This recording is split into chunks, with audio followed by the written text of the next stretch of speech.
आज के इस वीडियो में हम सूर्यकांत त्रिपाठी निराला जी का कवि परिचय जानेंगे। बढ़िया से अच्छे से तैयारी कराऊंगा, रचनाएं पढ़ाऊंगा, इनकी काव्यगत विशेषताएं बताऊंगा, भाव पक्ष बताऊंगा, कला पक्ष बताऊंगा, साहित्य में स्थान बताऊंगा।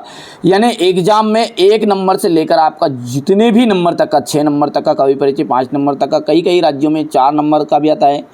तो जितने भी नंबर का आपका आएगा सब कुछ एक ही वीडियो में कवर करा दूंगा और वो बहुत ही सिंपल लैंग्वेज में। आइए तो देर किस बात की, आइए जानते हैं सूर्यकांत त्रिपाठी निराला जी का कवि परिचय।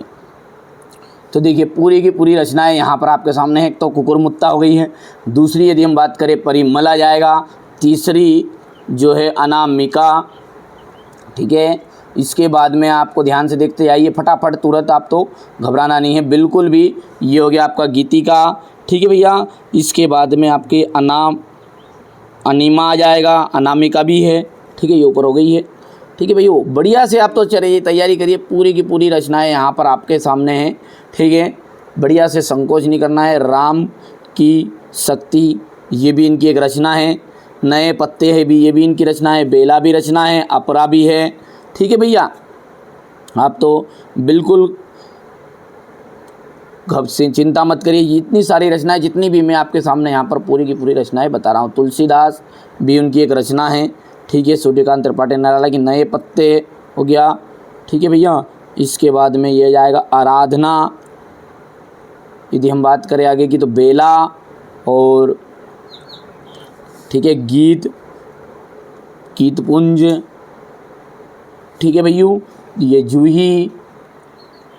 तो देखिए इस तरह से बहुत सारी रचनाएं थी इनकी जो मैंने पूरी आपको बता दी। इसमें से कोई सी भी 4, 5 कितने भी लिख सकते हैं आप। 2 पूछता है अधिकतर, अनामिका, परिमल, बेला, नए पत्ते, ठीक है।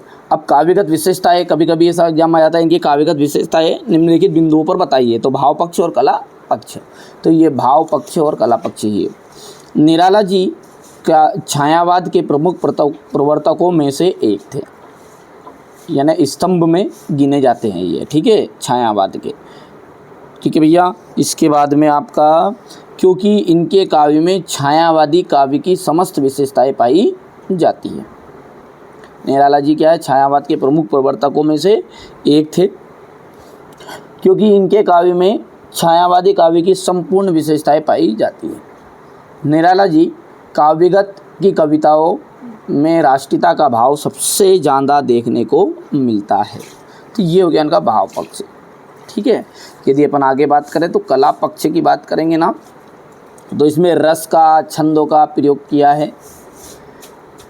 अलंकार योजना जो इनकी उच्च कोटि की है, अर्थात इनके काव्य में अलंकार प्रचुर मात्रा में देखने को मिलता है। बहुत ही सिंपल है ना। कला पक्ष में क्या लिखोगे, इन्होंने अपने काव्य में रस, छंदों का प्रयोग किया है तथा निराला जी की अलंकार योजना उच्च कोटि की है, अर्थात इनके काव्य में अलंकार प्रचुर मात्रा में है। साहित्य में स्थान, इनका साहित्य में उत्कृष्ट स्थान है। इन्होंने हिंदी कविता को एक नई दिशा प्रदान की, इसके लिए ये सदा स्मरणीय रहेंगे। तो ये था इनका कुछ जीवन परिचय, ठीक है। ये सूर्यकांत त्रिपाठी निराला की रचनाएं हो गई है, अनामिका, परिमल, बेला, नए पत्ते। यहाँ से अपन इनके काव्यगत विशेषताओं की बात करें तो ये आपका इनका भाव पक्ष हो गया है। यहाँ से आगे अपन देखेंगे तो कला पक्ष हो गया, और ये साहित्य में स्थान। इससे पहले भी मैंने बहुत सारे कवि परिचय आपको बता दिए हैं। यदि चैनल पर पहली बार हो तो सब्सक्राइब जरूर कर लीजिएगा, नोटिफिकेशन ऑन करके रखिए, क्योंकि आपको सारी चीज़ें यहाँ पर उपलब्ध कराई जाएगी।